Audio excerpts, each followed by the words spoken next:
Hello दोस्तों, आप सभी का स्वागत है हमारे इस वीडियो में। इसमें हम पढ़ेंगे हिंदी ग्रामर। हमारा टॉपिक रहने वाला है सेकेंड, शब्द रचना, वाक्य रचना, अर्थ। हम पहले पढ़ेंगे शब्द रचना, फिर पढ़ेंगे वाक्य रचना, फिर अर्थ के बारे में समझेंगे। तो इस वीडियो में हम क्या पढ़ेंगे, हिंदी ग्रामर, जो हिंदी हमारी व्याकरण है उसका हमारा टॉपिक रहने वाला है शब्द रचना, वाक्य रचना और अर्थ। पहले हम क्या स्टार्ट करें, शब्द रचना। तो हमारे कुछ ये उदाहरण दिए गए हैं। तो पहले क्या करेंगे, हम इसका कॉन्सेप्ट पढ़ेंगे, फिर हम इसके जो हमारे क्वेश्चंस दिए हैं बाद को हम इसके क्वेश्चंस करेंगे। तो पहले हम पढ़ते हैं क्या हमारा दिया गया है, शब्द रचना। पहले हम पढ़ लेते हैं शब्द रचना के बारे में। तो इसमें हमें दिया गया है शब्द रचना। तो पहले हम शब्द रचना के बारे में पढ़ लेते हैं। तो शब्द से तात्पर्य अक्षर अथवा अक्षरों से निर्मित सार्थक एवं स्वतंत्र ध्वनि अथवा ध्वनि समूह से है। शब्द से क्या तात्पर्य, जो शब्द होते हैं उससे अक्षर या अक्षरों से जो निर्मित सार्थक एवं स्वतंत्र जो ध्वनि होती है या ध्वनि समूह से है। शब्द एक अथवा अनेक अक्षरों के योग से बनते हैं।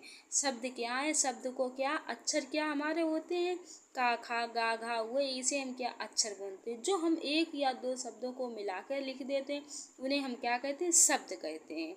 वाक्य हमारा क्या होते हैं, जो हम एक पूरा सेंटेंस बना के लिख देते हैं। जैसे राम घर जाता है, या राम खाना खाता है, या सीता गीत गाती है। तो ये हमारा क्या है, एक वाक्य हो गया। तो शब्द हमारे क्या होते हैं, शब्द दो, जब हम क्या दो या दो से अधिक अक्षरों को क्या कर देते हैं, मिला के लिख देते हैं, जो सार्थक या स्वतंत्र ध्वनि अथवा ध्वनि समूह से है। तो इसमें हम उसे क्या कहते हैं, शब्द। शब्द एक अथवा अनेक अक्षरों के क्या योग से, योग मतलब मिलकर बनते हैं, जोड़ने से बनते हैं। शब्दों अथवा वर्णों के योग से नए शब्द बनाने की प्रक्रिया को शब्द रचना कहते हैं।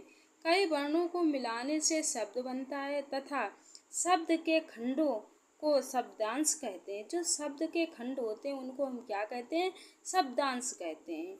यथा मोहन में शब्द के 3 खंड हैं। मोहन क्या है, मोहन में शब्द के कितने खंड हैं, 3 खंड हैं। मोह, हा और तथा ना। कितने खंड हैं, 3 खंड हैं। मोह हो गया, हा हो गया और ना हो गया। इन अलग अलग शब्दांशों को क्या करेंगे, कोई अर्थ नहीं है इनका। अगर हम पढ़ते हैं तो इनमें हमें कोई भी अर्थ नहीं इनका मिलता है। इसके विपरीत कुछ ऐसे शब्द हैं जिनके दोनों खंड सार्थक होते हैं। यथा चिकित्सालय, इस शब्द में 2 खंड हैं, चिकित्सा और आलय, तथा इन दोनों के अलग अलग अर्थ होते हैं। इनके क्या हमें अलग अलग अर्थ होते हैं। तो रचना के आधार पर शब्द 3 प्रकार के होते हैं।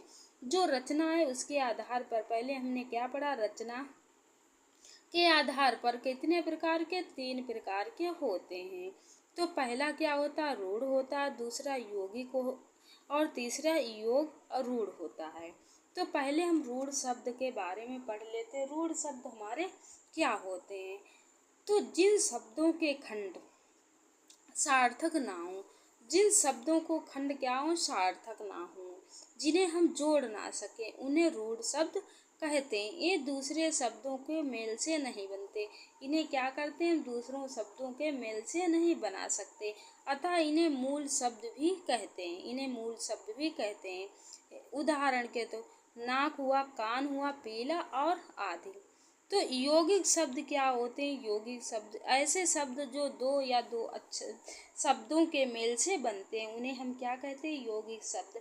और इनके जिनके खंड सार्थक हो सकते हैं, जिनके क्या हम खंड कर सकते हैं, यौगिक शब्द कहलाते हैं। 2 या 2 से अधिक 2 या 2 से अधिक रूढ़ शब्दों के योग से, रूढ़ शब्द क्या है, रूढ़ शब्दों के जो योग से यौगिक शब्द बनते हैं।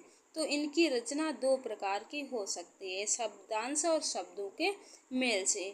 और शब्दों के मेल से जो शब्दांश 2 प्रकार के होते हैं उन्हें हम उपसर्ग और क्या कहते हैं, प्रत्यय कहते हैं।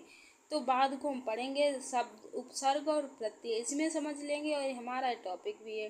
तो शब्दांश जो एक और एवं शब्द के मेल से जो शब्द का मेल जो शब्दांश दो प्रकार के होते हैं। कितने प्रकार के होते हैं? उपसर्ग और प्रत्यय। आगे हम देखते हैं आगे हमारा क्या दिया गया।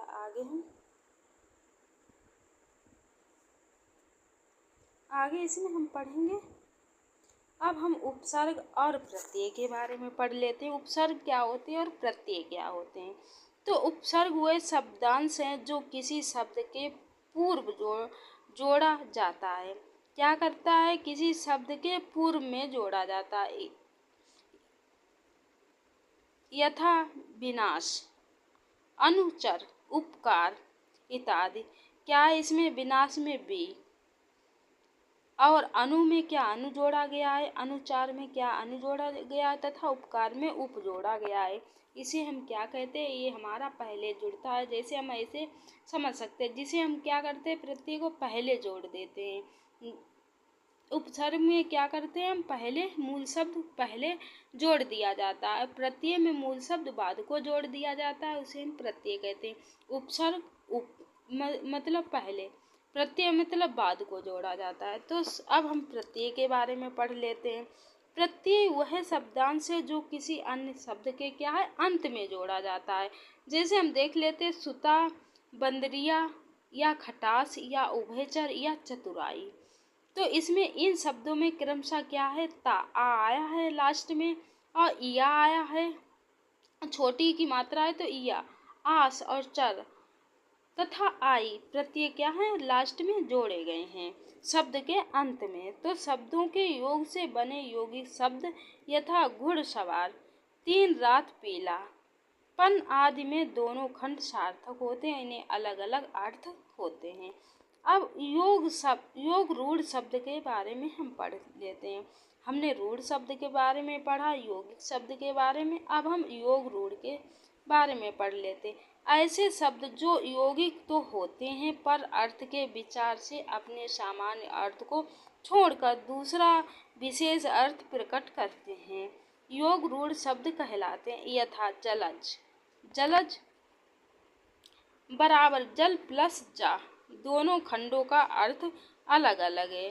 तो इसका तात्पर्य है जल से उत्पन्न, और जल से उत्पन्न होने वाले में सीप या घोंघा तथा घासें भी हो सकती हैं। किंतु जलज का एक विशेष अर्थ कमल भी लिया जाता है। तो इसके अतिरिक्त शब्द और रचना तीन प्रकार के होते हैं, संधि, समास तथा द्विरुद्धि। तो इसमें क्या हम अगर कोई टॉपिक पढ़ते हैं तो प्रत्यय उपसर्ग अलग पढ़ लेते हैं, संधि अलग पढ़ लेते हैं, योग रूढ़ शब्द जो हमारे होते हैं उन्हें शब्द रचना अलग पढ़ लेते हैं। तो यहाँ हमारा क्या है? टॉपिक के अनुसार जिस हिसाब से हमारे दिए गए टॉपिक वाइज इसमें हम पढ़ेंगे, अच्छे से समझेंगे। तो संधि, समास तथा द्विरुक्ति। तो इसे क्या है? जो फिर हम संधि के बारे में पढ़ लेते। संधि क्या है? सामान्य अर्थ में संधि का तात्पर्य है मेल। संधि हम किसे कहते हैं? जो चीज़ों का मेल होता है। इनमें दो अक्षर मिलने से तीसरे शब्द की क्या होती? इसमें दो अक्षरों का मेल होता है, तीसरे शब्द की रचना होती है।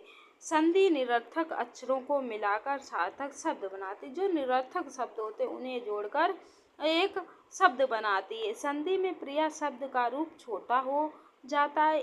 यथा देख लेते हैं हम उदाहरण के तौर पे विद्या प्लस आले क्या हुआ हमारा? दोनों को जोड़ के विद्यालय हुआ। अब समास क्या होते हैं?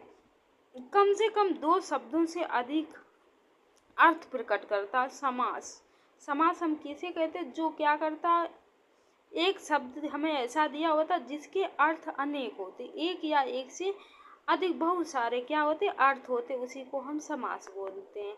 तो पीतंबर, पीत है अंबर जिसका क्या हुआ? श्री कृष्ण।